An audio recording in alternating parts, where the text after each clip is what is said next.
You are listening to the Fit Figure Formula podcast. I help female perfectionists beat self-sabotage and lose the weight for good using the Fit Figure Formula coaching program. I'm your host, Stephanie Riles, registered dietitian, personal trainer, and mindset transformation coach. If you've been struggling with all or nothing thinking, negative self-talk, or self-sabotage, this is the podcast for you. Learn how to get consistent and become the best version of yourself from the inside out. So let's get started. Welcome to another episode. Today I'm going to be talking about Macros 101, why I think macros is the best diet for weight loss. I'm really excited about this episode because this breaks it down from the foundation.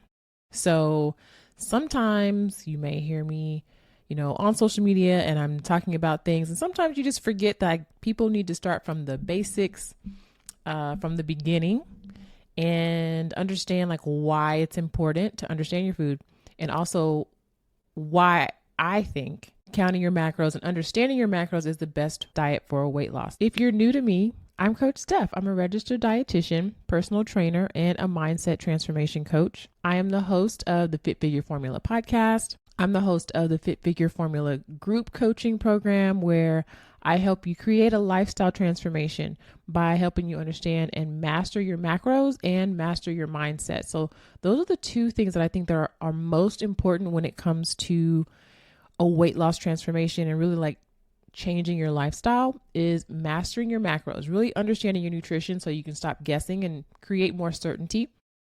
And then also mastering your mindset, because the best diet strategy is not going to help emotional eating or stress eating, or you thinking that you're messing up and self-sabotaging, or you feeling like the scale is telling you your self-worth, and when the scale goes up you kind of freak out. The best strategy isn't going to help any of those things. This is going to be a really good one because I'm going to be breaking down macros.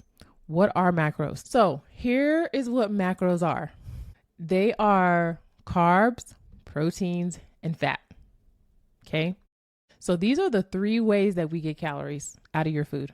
Literally, alcohol provides calories, but it's not a mandatory nutrient, right? Carbohydrates, proteins, and fats. These are the three ways that we get calories from our food.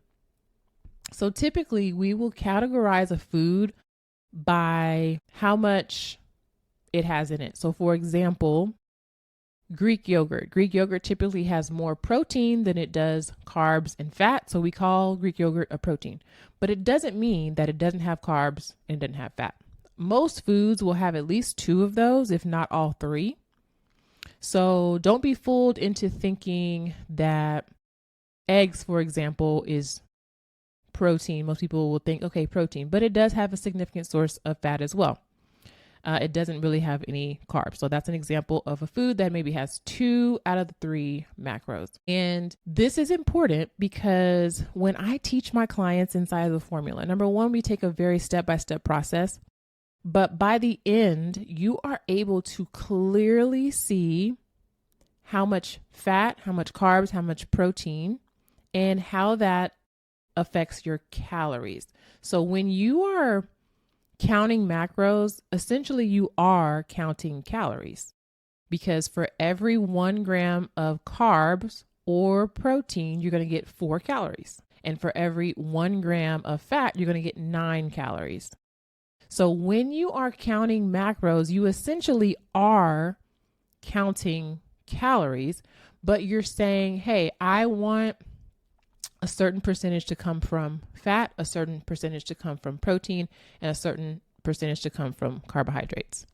And this is really, really important, because here's what I see a lot is that most of new clients that I start coaching, their diet is very carb heavy. And there's nothing wrong with eating carbohydrates. I literally just had this conversation last week with a client who was concerned about her A1C, and she was about to go back and get another A1C. And she was like, I've been eating carbs. She's been working with me for the last 3 months.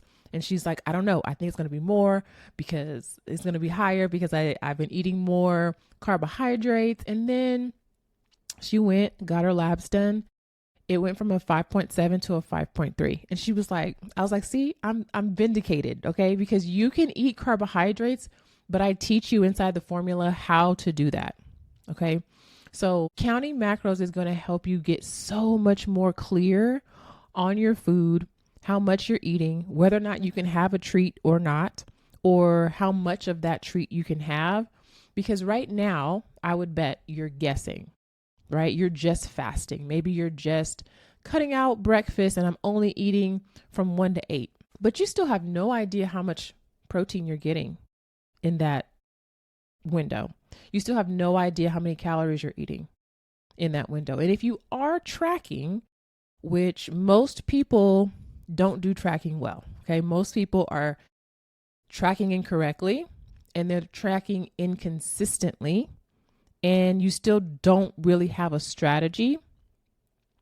And when you coach with me inside the formula, I'm going to teach you how to pre-plan, right? Which is going to help you if you do need to track, but it's also going to help you eat intuitively. So I get that we kind of avoid planning.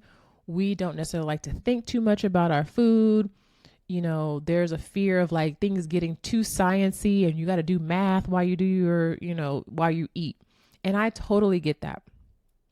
But what if understanding your food was like just a requirement for adulthood? Because we all have to eat. And think about, we're eating every single solitary day of our life and we still don't really understand our food.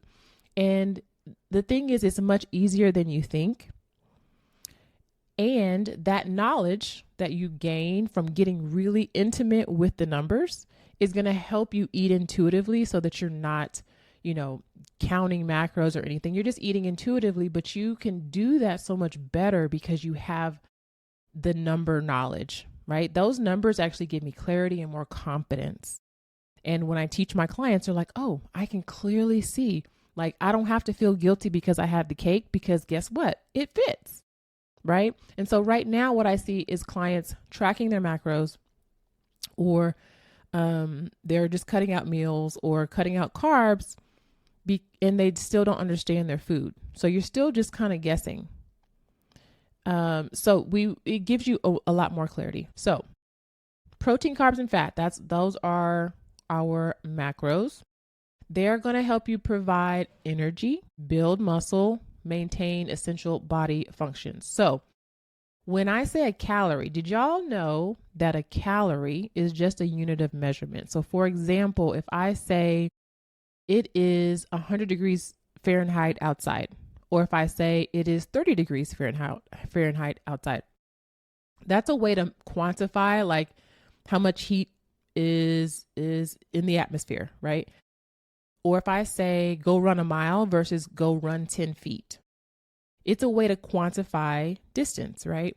A calorie is just a way to quantify and communicate how much energy something has in it.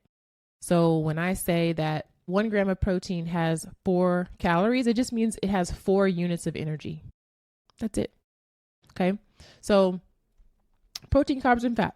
This is our basis for where our calories come from.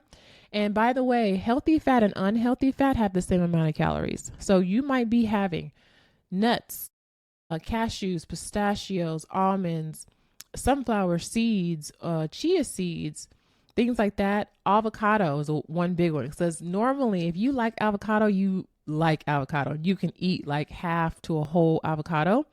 If you eat a whole avocado, you're eating like 4 servings of avocado technically, because a serving size is about a 1/4 of an avocado.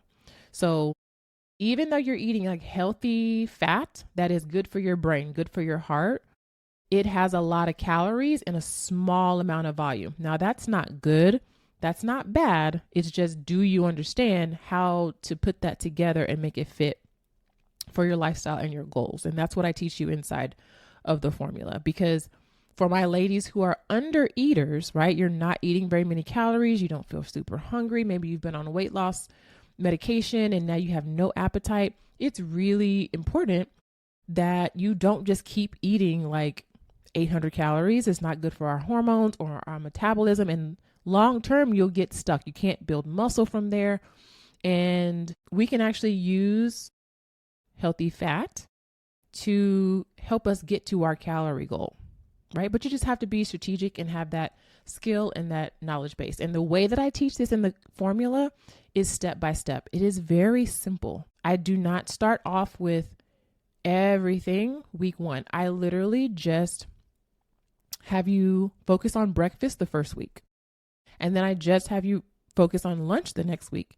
And then I just have you focus on dinner and snacks the next week. And then we put everything together. So the first 3 weeks, you're really getting curious about your food. You are getting curious about the serving size that's on the back of the package. So for example, if you have almonds, you're looking on the back and like, oh, 38 grams is a serving.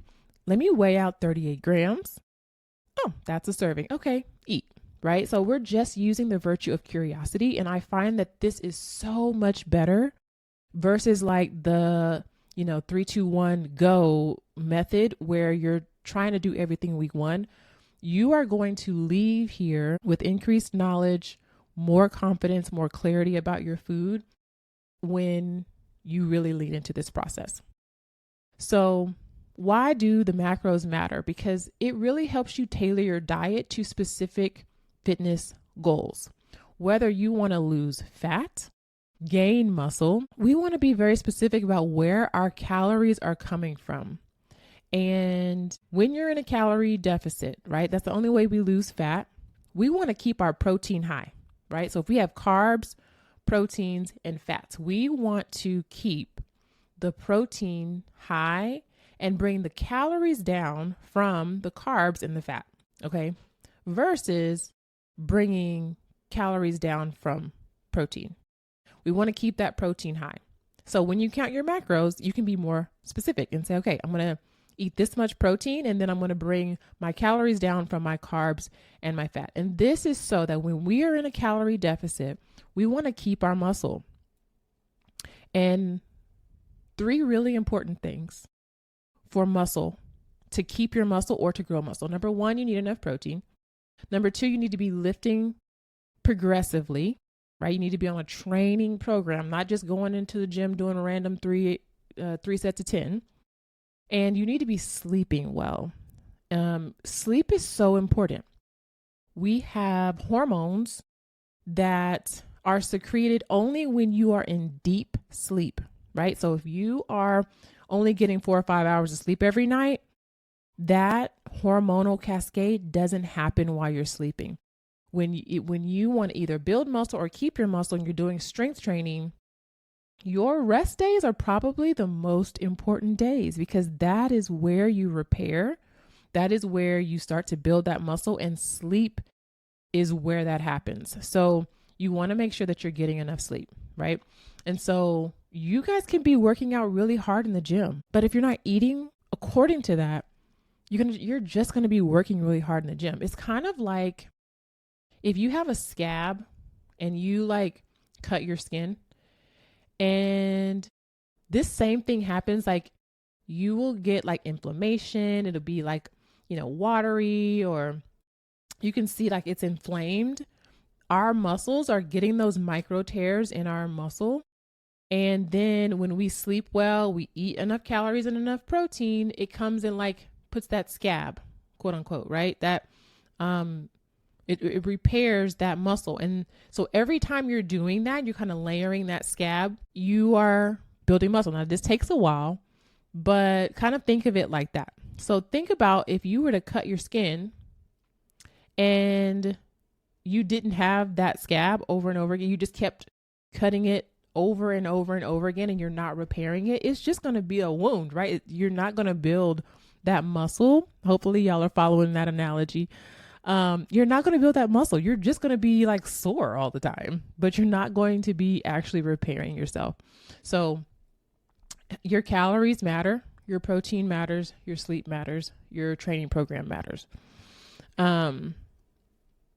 So when we eat, we're going to keep our protein high if we want to lose fat, right? We want to bring our calories down from our carbohydrates and our fat.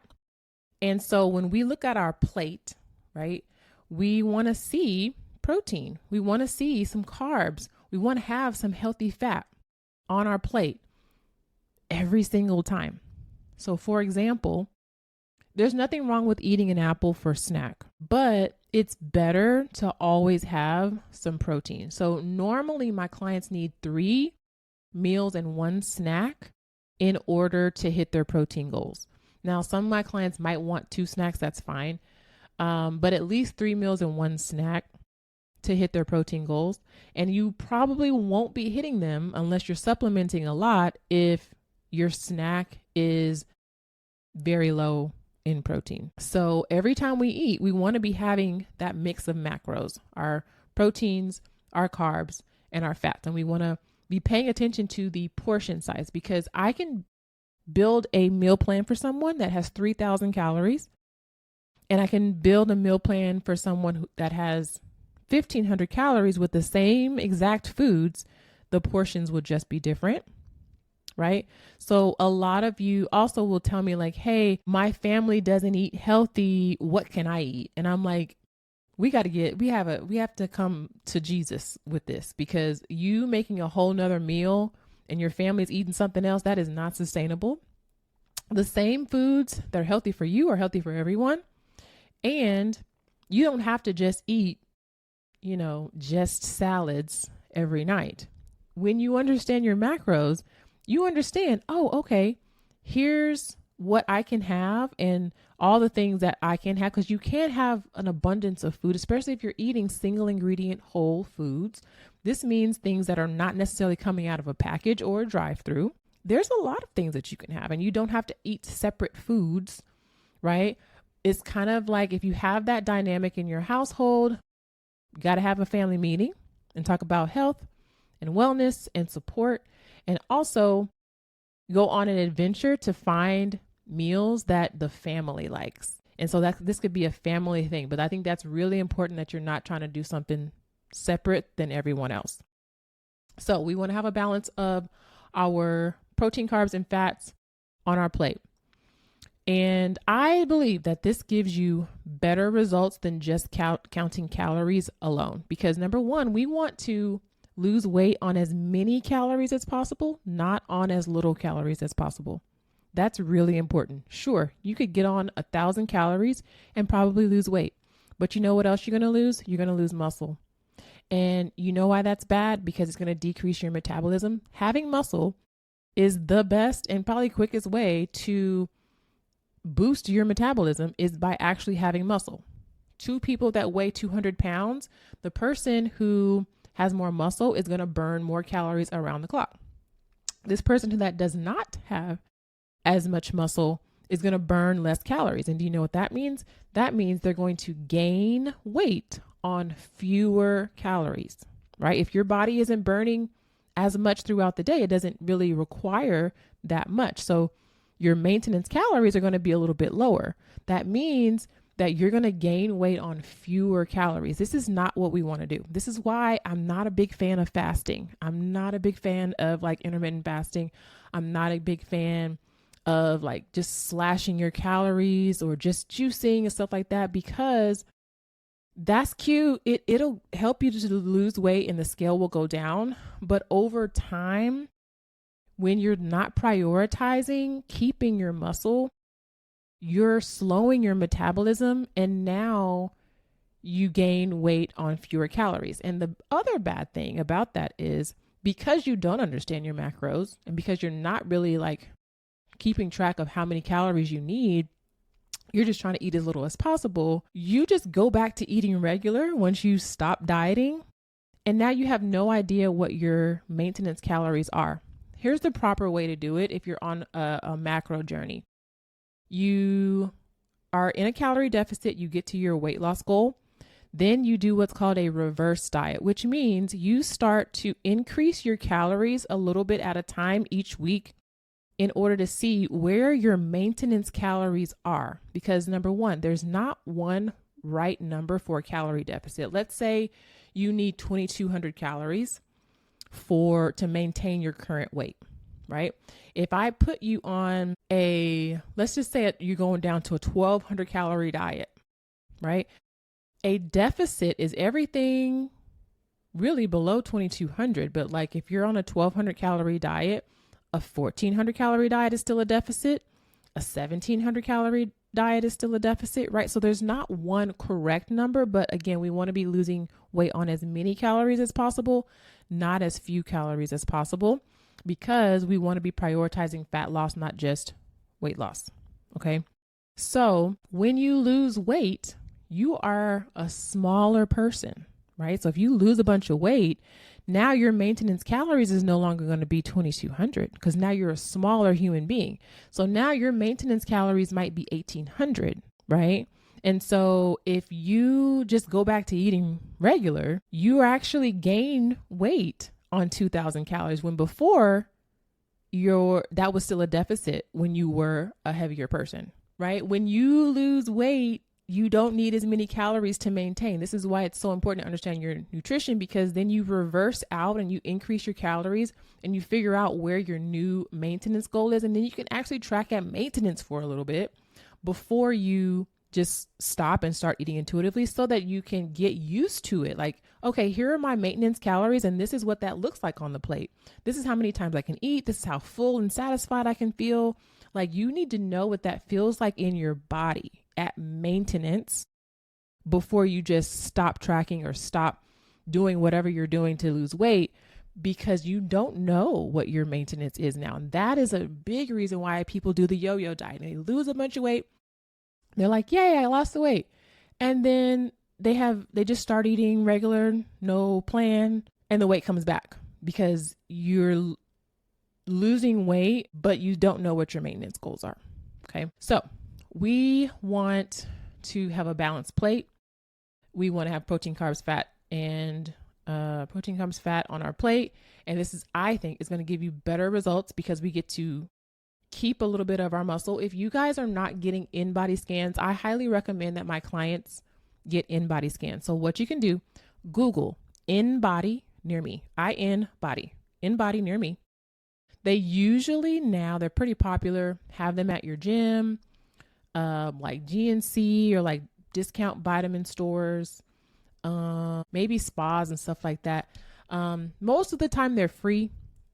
Sometimes certain facilities will charge you for it, but get an in-body scan. You get that once a month in the morning before you eat, and it will tell you your musculature, your visceral fat, which is the fat that's like around your organs. And you can see when you lose weight, am I losing fat or muscle or both, right? And to be honest, you will lose a little bit of muscle when you're in a calorie deficit. If you're bulking and you're like trying to build muscle and eating in a surplus, you're going to gain a little bit of fat too. So that is normal, but we want to mitigate that as much as possible. So when we eat protein, and my clients, by the time they finish coaching with me, they are looking at protein in everything, okay? So it helps to repair your tissues after working out. It helps you to feel more full and more satisfied. So my ladies who are dealing with cravings, if you are super duper hungry in the evening time, this usually means to me, number one, I'm eating carb heavy meals throughout the day. Number two, it could mean you're skipping breakfast. A lot of times that's true. You're just eating breakfast or not eating breakfast and drinking coffee. It means that you are not prioritizing protein and you're probably not getting enough. So in the evening, you're starving. Once we start having you have regular meals, protein focused meals, you're like, oh, I'm really not having that evening craving anymore. And I'm like, okay. I knew that's going to happen because you weren't eating enough protein in the beginning, right? So here's my recommendation for protein intake. It's somewhere between, again, there's not one right number, 0.6 times your weight up to like 1 or 1.2 times your weight. I'm going to use my handy dandy calculator. Okay. Let's say your goal weight is 180 pounds, right? I'm going to take 180. I'm going to times that times 0.6. And that's 108 grams of protein. Now, that to me is normal. So what I normally see when clients start like tracking their food initially, they're getting anywhere between like 70 to 100 grams of protein, which I consider fine for just health, but we typically want that to be a little bit higher. So what I do, I have an assessment that you fill out. I'm looking at what you're already logging in, and I give you personalized numbers based on, my years of coaching, being a registered dietitian, looking at all your numbers, and I give you your numbers. 0.6 to 1.2. So let's say 180 times 1.2, that's 216. Now, do I typically go up that high? Usually I don't. If you're like a smaller person, maybe if you're like 140-ish, I might go up to 1 gram per pound, which is 140 grams of protein. But again, it all just depends. Typically, if you're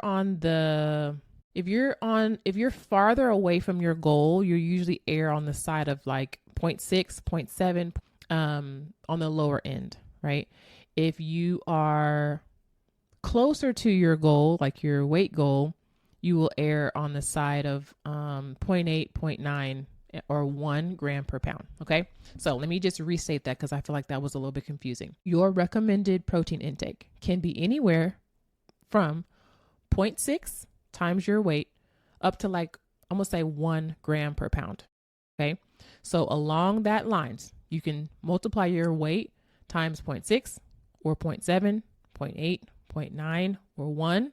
Somewhere in there is typically your goal. Now, if you are like 300 pounds plus, I would always start someone out a little lower, only because the skill set to get, let's say 150 is a lot for someone who doesn't have the right skill. So I always start my clients on the lower end, and then as their skill level increases, I increase the number. Okay. So high protein foods. If you're a meat eater, meat is the quickest way for you to get protein per volume.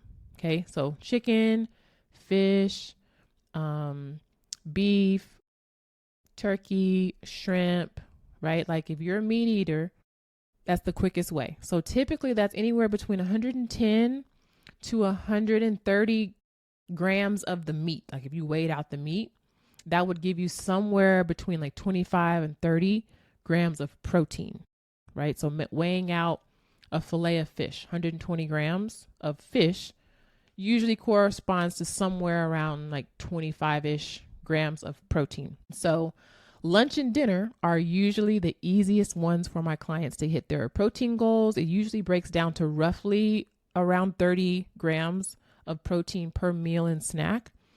And lunch and dinner tend to be the easiest ones because we're typically eating some sort of meat.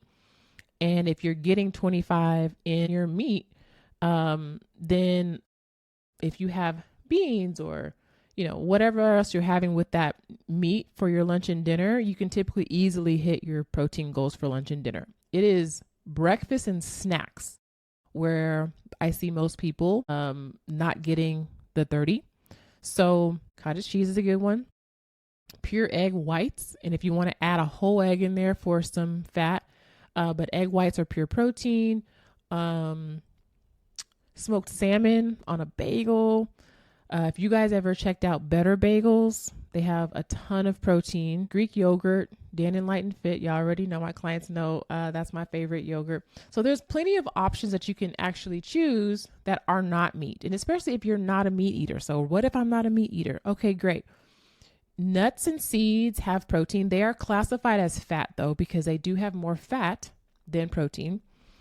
Things like beans. Of course, you can use like vegan protein supplements, but you will have to piece together your protein, and that's fine. It's still doable, but you do have to be intentional about having like, some quinoa or oats or something in there that's going to give you a little bit more protein. Peas is another good one. So you can be a vegan or a vegetarian and get the protein that you need. You're probably going to eat more volume though, because plants don't have as much protein per volume. So you're probably going to have to eat more food if you're just like plant-based. So carbohydrates, right? They're going to help you fuel your workouts. So if you're feeling super tired and you've been, trying to do low carb or cutting out fruit or whatever, carbohydrate is going to help you fuel your workouts, your daily activities. I have my clients pick carbohydrates that have 3 grams of fiber or more per serving. This is going to help with your blood sugars if you're concerned about blood sugar. It's going to help with your energy level, have sustained energy level. And we want to pick complex carbohydrates. And these are things like sweet potatoes, quinoa, oats, brown rice, fruits, vegetables. Now, you don't have to have brown rice, because I've only met like one person that really actually likes brown rice. You don't have to eat brown rice, right? Like, I prefer black beans to brown rice. I recently started eating basmati rice, and that was really good. I was actually kind of surprised, and I'm breaking my own rule because I haven't found one that has 3 grams of fiber or more, and that's okay, but I'll eat it. I'm not going to eat any brown rice. So your preferences actually really matter as well. So carbohydrates, 3 grams of fiber or more per serving. And that's what I have my clients initially look for. And then healthy fat. So healthy fat is important for your brain function, your hormone production, also to metabolize our fat soluble vitamins. So if you're like taking the black girl vitamin D, right? If you take that in the presence of some healthy fat, it actually helps to increase the absorption. So if you're eating things like nuts, seeds, avocado, olive oil, fatty fish, those actually help to increase the absorption of your fat soluble vitamins. So for my undereaters, my folks that are not eating enough food, and you're like, oh my God, how am I going to eat that much food? Healthy fat is going to be your best friend to help you to increase your calorie consumption, because a little bit of chia seeds, a little bit of nuts, a little bit of avocado from breakfast, lunch, dinner, and snacks can actually end up being 500 calories easy. So you just have to know how to utilize that, right? And so when we're looking at a nutrition label, we want to identify the amount of protein, carbs, and fats per serving. So we want to think about 5% or less is low, 20% or more is high. When you look on the label, 20% or more is high, 5% or less is low. And so it depends on what it is. If it's saturated fat, right, 5% or less is good. If that is 20% or more is high, that's not great, because saturated fat is not healthy for your brain or your heart, right?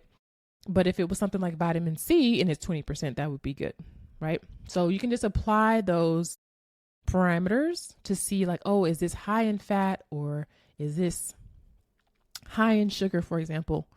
But I will say this. People will come to me and be like, hey, can I have this? And they'll be showing me one single food item. Is this okay to have? And I'm like, well, everything in moderation. No one likes that answer. But if you understand your macros, you know that one thing doesn't necessarily make or break your entire day. You can have this one thing that might have like a little bit, like it might be high in sugar.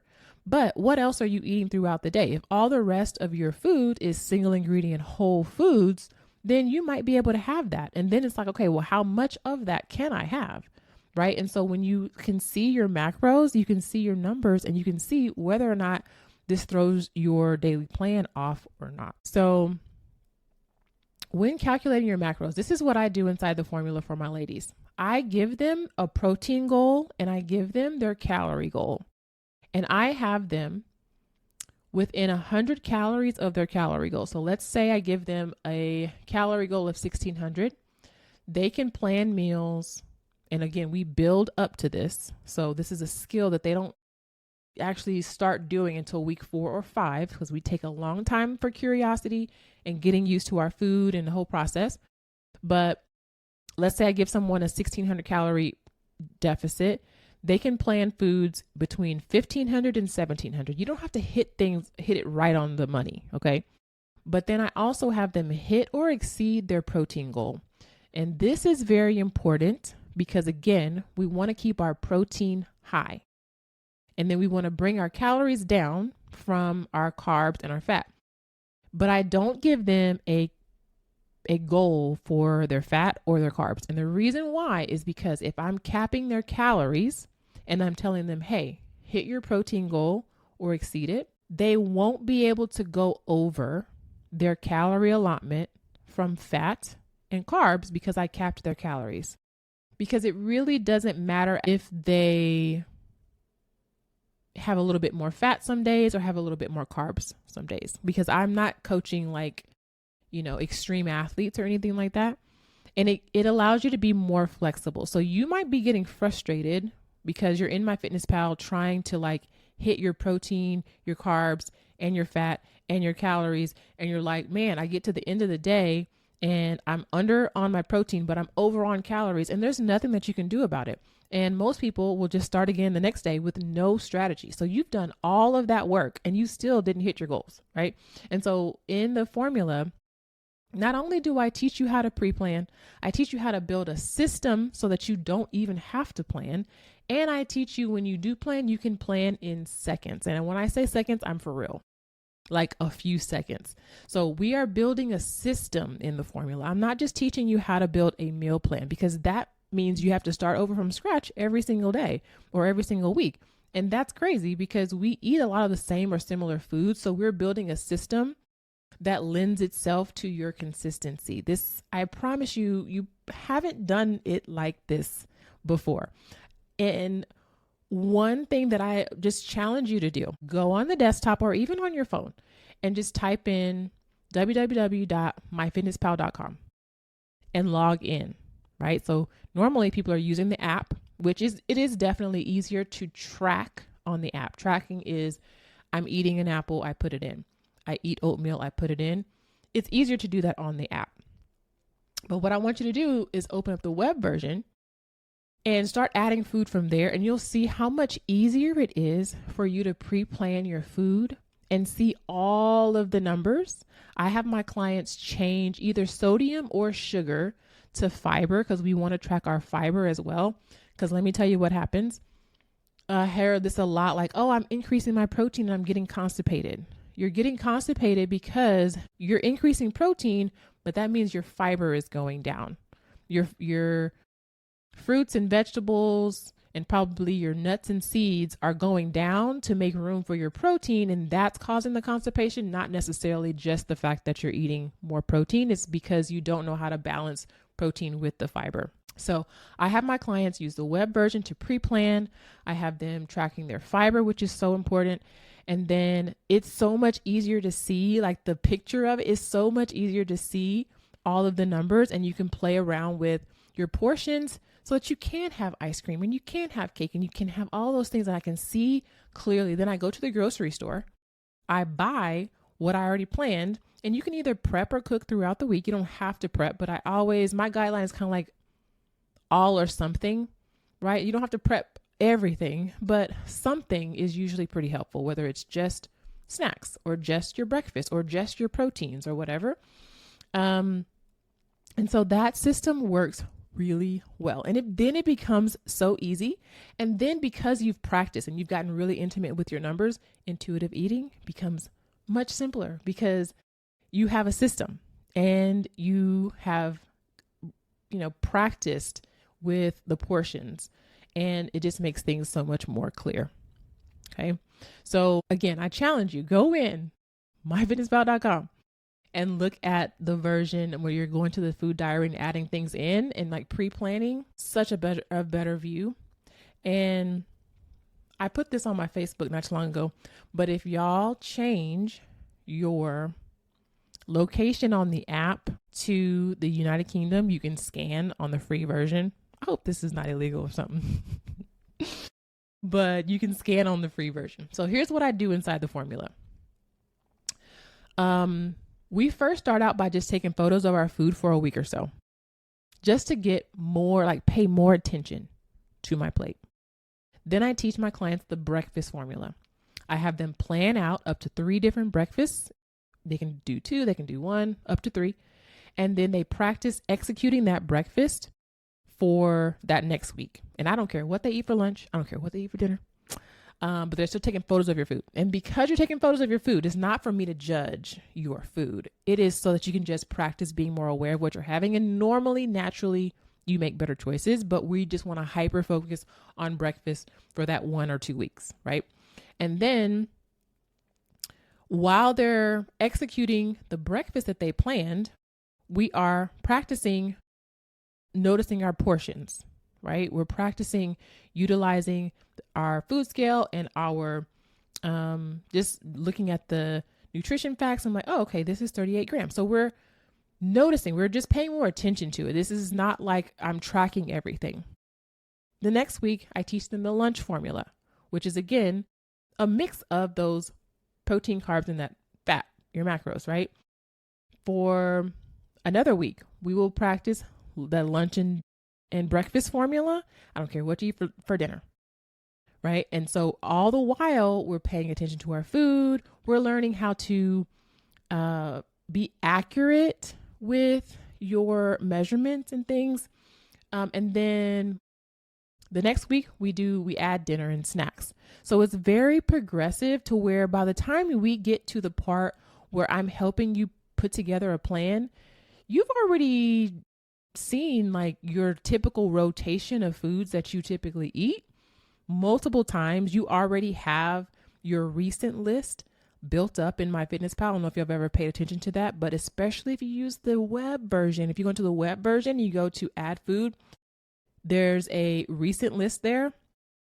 And if you are, for the first 3 weeks, getting curious about your food, finding the exact item, scanning it, because I just told you how to do the scan without getting the pre-version or the premium. All of your recent list is right there. So I can go in and I can click on what I want and I can add it to my diary. And that's so much easier than having to like find everything every single time. And then once I add my breakfast, you know what I do? Because I'm giving y'all all the secrets right now, is I go to Quick Tools, Remember Meal, and I can save that whole chunk, whether it's your breakfast, lunch, dinner, or snacks. And I can name it. I tell them to name it something very specific so that the next time when they're planning, they can go, instead of going to the recent tab, they can go to the meals tab and they can take that whole chunk and plan it in. And that is how we build a system and how they pre-plan their food within seconds. So if that like went right over your head because you're like, I don't know, I ain't never seen that before, log in and just try it. It's so much easier. Of course, I'm going to be helping you implement this process because I can tell y'all all the secrets, all I want. I can tell you exactly what to do. And you can just, listen to it and be like, oh my God, that was so good. That was so helpful. But you actually have to implement that week after week. That's why I'm not scared. I'm not scared to like give you all the tea because you actually have to implement that week to week. That is the magic, right? Because y'all can get a Chat GPT meal plan that will tell you exactly what to eat. But you're probably not doing that right now. You're probably not following that right now. You're probably doing what's convenient. And so what we want to do and what I teach you inside the formula is how to make healthy living more convenient, how to build a system. Okay. So I have my clients hit their protein, be within 100 calories of their calorie goal, let their carbs and fats flex because that is more flexible. And so a lot of common mistakes that I'll see with when people start to track on their own is they're not using the exact name brand. So whether it is pasta or they might have some kind of soup or something, they'll just find a random soup, tomato soup, and they'll put that in. The information that you track is only as good as it is accurate. So if you're just guessing with your portions, if you're just using household measurements or you just picking something random, then your numbers are going to be all over the place. And that's why you're like, oh, I'm tracking my food, but I'm not seeing any results. It's probably because it's not correct. And you can learn how to do it accurately, right? And tracking isn't the best and most sustainable way because most people, like I said, are doing it inconsistently or incorrectly. So we need your real numbers if you want to stop guessing.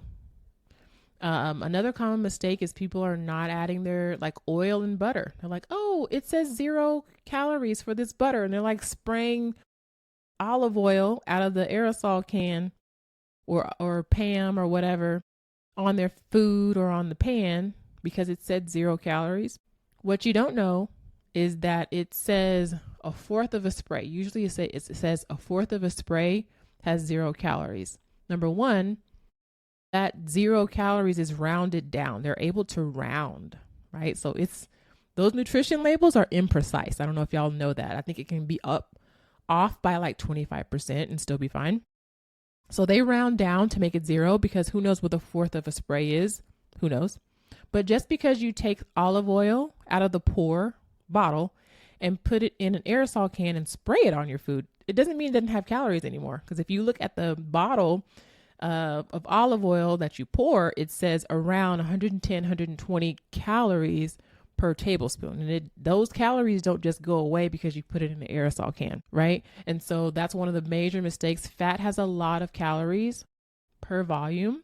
And if you're not tracking that lunch, breakfast, dinner, and maybe a snack for 7 days out of the week, that's a lot of unaccounted for calories.